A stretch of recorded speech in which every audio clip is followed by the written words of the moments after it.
Well, we're going to be talking with Congressman Ron Paul. Now, this is kind of fun. I've always been a great, I respect Congressman Paul greatly. No one has been more diligent in his efforts to bring fiscal sanity to Washington, D.C., and to restore this constitutional republic in all necessary forms. And what's great fun as well for me is to see his son as one of the standout stars as a freshman in the United States Senate, with whom I spoke last night on Lou Dobbs Tonight. So we're delighted to welcome back to the broadcast one of the most respected members of Congress, Congressman Ron Paul, current candidate for the Republican presidential nomination. And Congressman Paul, great to have you back with us here. Thank you, Lou. Good to be with you. Let's start with cut, cap, and balance. I was just talking to the audience about your diligence, your vitality over all these years in trying to bring fiscal sensibility and sanity to Washington, D.C. Why vote against cut, cap, and balance? Because it raised the national debt. I mean, that was the most important reason. It raised it by $2.4 trillion. Mm-hmm. My question is how can you solve the problem of too much debt by raising the debt limit? And I understood the other arguments. Well, this is a step in the right direction. This is, an effort to cut, and we're going to have this constitutional amendment. But see, I haven't accepted this argument that cuts 5 and 10 years out and a constitutional amendment might take a couple years solves the problem of spending. And the only thing we can be responsible for is this coming year's budget. Right. So it'll be another Congress, later on, and they have no obligation to live up to anything that we do. So I just think the problem is so serious that we have to deal with it. And if you raise the debt limit, nothing significant has been done, and I want them to face up to the fact that we're spending too much money.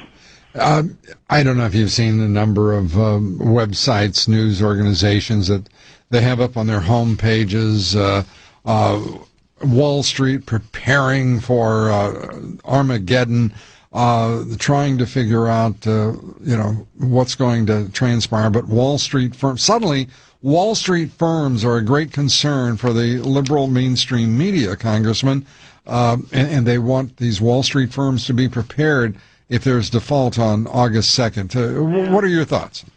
Well, I don't know. You might be a better person to even ask that question, too, because from my viewpoint of just looking at the markets don't seem to be all that disturbed. If they really expected a default on August 2nd, wouldn't you expect it to be a little bit more disruptive and maybe interest rates going up a little bit more than they have? So I don't think that's going to happen, because I personally, just from being around here for a little while, I'm betting that there's not going to be the default that they're talking about, where the checks aren't going to go out. Big governments and big countries never do that. They always default by sending out checks with less value in them, and they default, through the depreciation of money. And of course, that I've been talking about that for a long time. I think they'll depreciate the money over and above this idea that they'll default. But I do absolutely believe the debt is unsustainable. We can't pay it down. Debt has to be liquidated, and it's agonizing to do that. And that's why the debt really hasn't been. It's gone up rather than. A lot of that debt should have been liquidated over these last 3 years. The people who ran up that debt, we shouldn't have bailed them out. That part of the debt should have been liquidated rather than putting it onto the taxpayer. Man, did we put something on our back to save a lot of folks who, frankly, weren't worth the effort. Right. It's incredible. Right.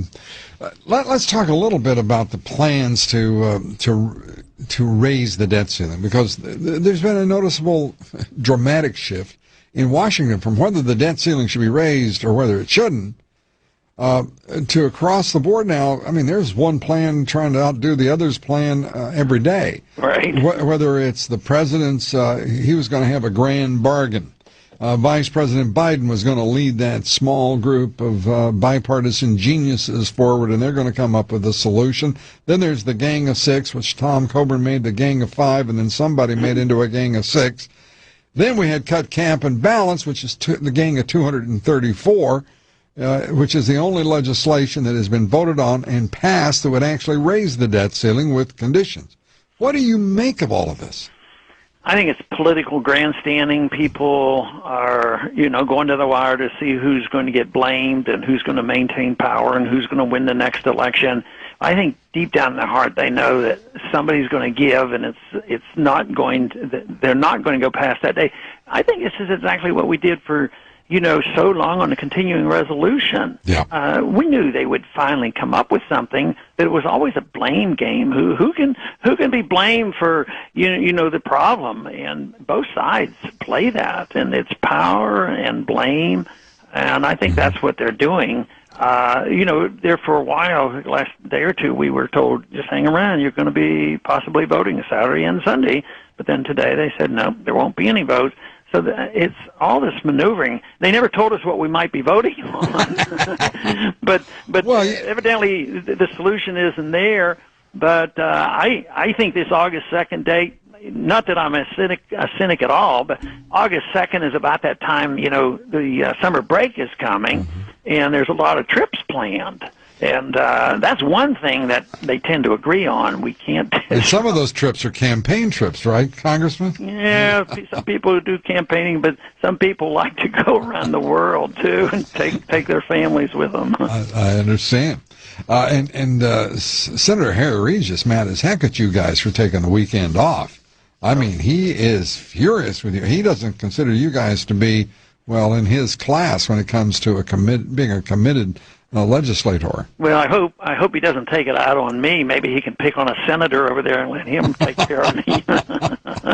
Well, you got one senator on it. My guess is you'd be looking for an exemption on that.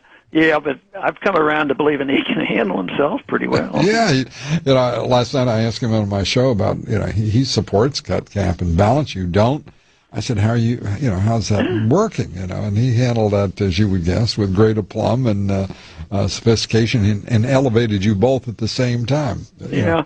Well, I always worried about it, how fathers would, that there will be a time and we'll have, some disagreement. And I always thought, well, that might make him uncomfortable. But in a way, I think it says that we're two different people. Yep. And most people recognize that our goals are identical, but it's also tactically, we might have a disagreement on how we're trying to get to a certain goal. And certainly the process up here is rather complex. And what we've been talking about are the tactics and the procedures and how we're trying to get there. And I probably just have a different viewpoint than he did on this matter. Well, and I think it's to both your credit that your son, as a freshman senator, has shown so much leadership, and also manages to, when he disagrees, he manages to elevate those with whom he disagrees. I mean, that bodes well. As we say out in Texas, that fellow bears watching. So how do you think Speaker Boehner has done so far? Well, strictly, and I told him this the other day after I had made the announcement I wouldn't be running for Congress. He came up and talked to me. He was very polite. And I told him, I said, your politics and mine, we haven't been in agreement all that often, because he likes more government than I do. Mm-hmm. I said, you really have run this place better than anybody else since I've been here. So he has a manager of people and the management of the way the floor is run. Yeah. I mean, he has done a very good job, and I think he's very sincere in trying to work this out. He just has, a different understanding about the role of government, and I understand that because my ideas on the role of government is pretty minimal. How little government I want. Right. But I think he's a gentleman and has done his best he can. But I don't think he has the solutions there either at his hand. But I sort of like the way he's managed the affairs of the House floor. Yeah, I was interested to hear what you would say, because Boehner has, I'm going to be straight up, he's surprised me, because he's shown the guts and the principle to hold up the Paul Ryan plan. I know that you're not a fan, but I happen to think that was so much farther a reach for John Boehner. Mm-hmm. Than I would have ever expected him to stand up to. He did. He advanced it. He has really, I just shown a lot more backbone in this contest than I ever expected. Yeah. And, in that position, a person like myself wouldn't be very good in a position like that. His job is try to keep things moving along. So I see his job as a little bit different. Sort of like if you're in a political party, the chairman of the party has a different responsibility than somebody running for Congress or somebody voting in Congress. I think the responsibilities are completely different.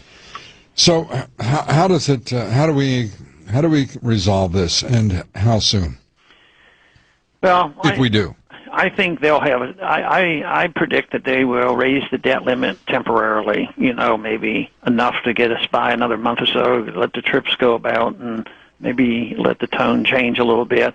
But eventually there'll be some agreement to raise it. Maybe they'll do it every 2 months or so just to keep things going, and they'll go back to the old-fashioned default, print up the money, and lower the real debt through the devaluation of the currency, which will be much, much worse. I would rather them face up to the fact and cut the spending, because what can happen when you have a lot of inflation. People get very, very angry.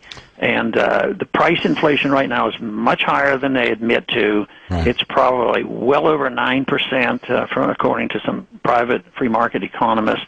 And this is what devastates people, because the people that are on fixed retirements and Social Security, when you raise their cost of living, it really hurts. This is one thing about that Gang of Six program. They're going to change the CPI calculation again, and I think it is so deceitful. So they're cutting it, but in a deceitful manner, and they won't have to pay out as much. But it's still cut, and the people are going to be unhappy, and they're already noticing the packages are getting smaller and prices are going up, and they've been locked down there for 4 years now. Yeah. And people, and you, Congressman, I'm being absolutely serious. You're the only elected official I've talked with this year who's referenced retirees, older folks who are dependent on fixed income, and reference their economic travails, because they're looking at no return on savings if they are fortunate enough to have it. They have no prospect of that changing, and they are the last consideration. Yeah. I've brought that subject up both to Greenspan and Bernanke, and they dismissed it both times because they have a lot to say about interest rates and what CDs get. And, of course, they look at the picture and say, well, you have to have low interest rates to benefit the banks and, keep the economy and the Wall Street going. I said, yeah, but what about the savers who are trying to take care of themselves and they make 1%? If you had a market rate of interest, they might get 6 or 7%, and so you're really cheating them. So the whole system has not been protective of the elderly, right? And yet there will not be, the checks won't be cut honestly. What they're going to do is lower it by giving them money that has less value and make sure they can't earn any interest on their savings. Yeah, Mr. Bernanke and Mr. Greenspan have forgotten a truism of banking. Is you don't make the money on the number, you make the number on the spread. And but anyway, we've got the banks are doing pretty good right now. Yeah, they are.